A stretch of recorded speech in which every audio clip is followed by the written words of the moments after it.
بسم اللہ الرحمن الرحیم۔ ایسے ہی سچے واقعات سننے کے لیے چینل کو سبسکرائب کریں۔ عبداللہ بن زبیر کی شہادت۔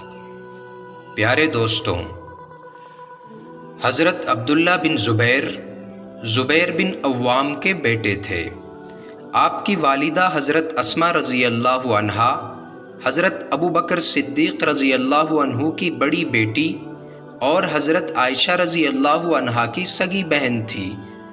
سن 2 ہجری میں مدینہ منورہ میں آپ کی پیدائش ہوئی۔ تقریباً 8 برس کی عمر میں حضور صلی اللہ علیہ وسلم کے ہاتھ پر بیعت کی۔ حضرت عبداللہ بچپن ہی سے بڑے بہادر اور نڈر تھے۔ امیر معاویہ رضی اللہ عنہ کی وفات کے بعد جب یزید حاکم بنا تو آپ نے اس کی شدید مخالفت کی، اور جب حضرت حسین رضی اللہ عنہ کو شہید کر دیا گیا تو آپ نے پہلے سے زیادہ یزید کی مخالفت کی اور حجاز میں اپنی خلافت کا اعلان کر دیا۔ مکے والوں نے آپ کے ہاتھ پر بیعت کر لی۔ یزید کے مرنے کے بعد مروان بن حکم خلیفہ بنا۔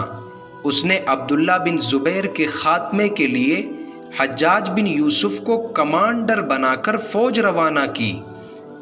آپ اس وقت مکے میں تھے۔ حجاج نے 695 عیسوی میں مکے کا گھیراؤ کر کے پتھروں کے گولے برسانا شروع کیے۔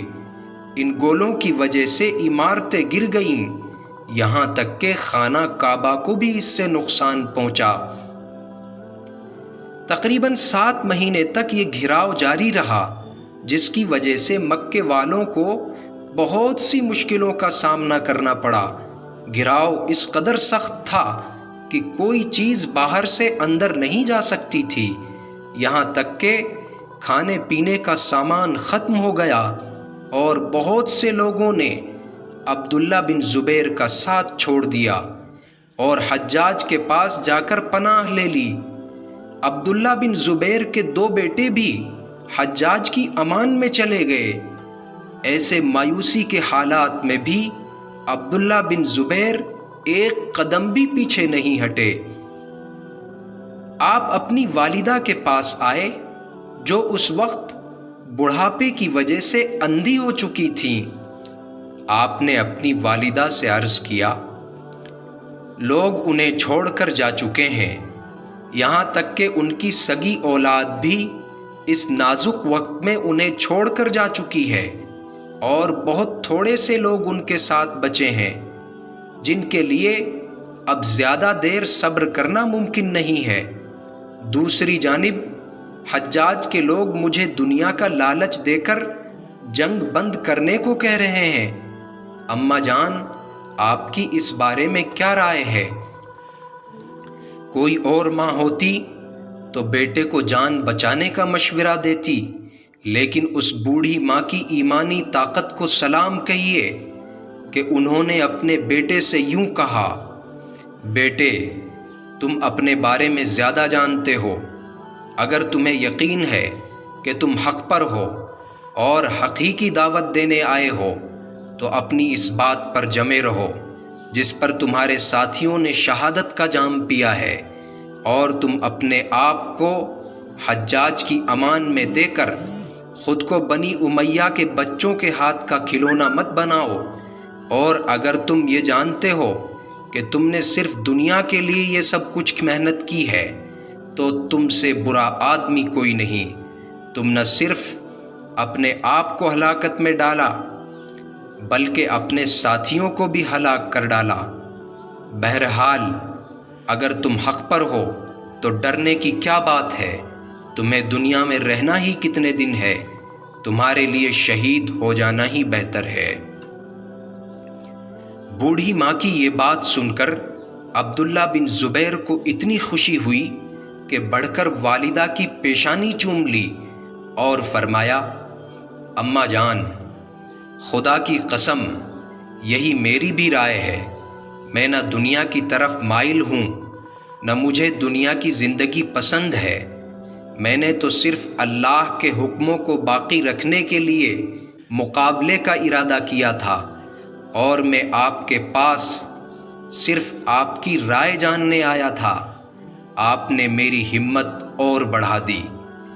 اماں جان، سن لیجئے، میں شاید آج ہی شہید ہو جاؤں گا، اس لیے آپ زیادہ غم مت کیجئے گا اور اللہ کے حکم کے سامنے سر جھکا دیجئے گا، اس لیے کہ آپ کے بیٹے نے کبھی جان بوجھ کر کوئی گناہ نہیں کیا اور نہ کبھی کوئی بے حیائی کا کام کیا، اور نہ ہی اللہ تعالیٰ کے کسی حکم میں جسارت کا ارادہ کیا، اور نہ ہی کسی کو امان دے کر بے وفائی کی، اور نہ میں نے جان بوجھ کر کسی مسلمان یا ذمی کے ساتھ ناانصافی کا معاملہ کیا، اور نہ ہی میں اپنے کسی گورنر پر ظلم کرنے کے لیے راضی ہوا۔ میرے نزدیک اللہ تعالیٰ کی رضا ہی اصل رضا ہے۔ یا اللہ، میں یہ بات صرف اس وجہ سے کہہ رہا ہوں تاکہ میری والدہ کے دل کو تسلی ہو، ورنہ آپ تو دلوں کے حالات سے باخبر ہیں۔ پھر آپ کی والدہ نے آپ کو بہت سی دعائیں دیں اور چلتے ہوئے سینے سے لگا کر الوداع کہا۔ آخری سلام لے کر عبداللہ بن زبیر مسجد حرام میں تشریف لائے۔ پوری بہادری کے ساتھ مسجد حرام کے دروازوں پر بھیڑ لگائے ہوئے دشمن کے فوجیوں کو بار بار تتر بتر کرتے رہے۔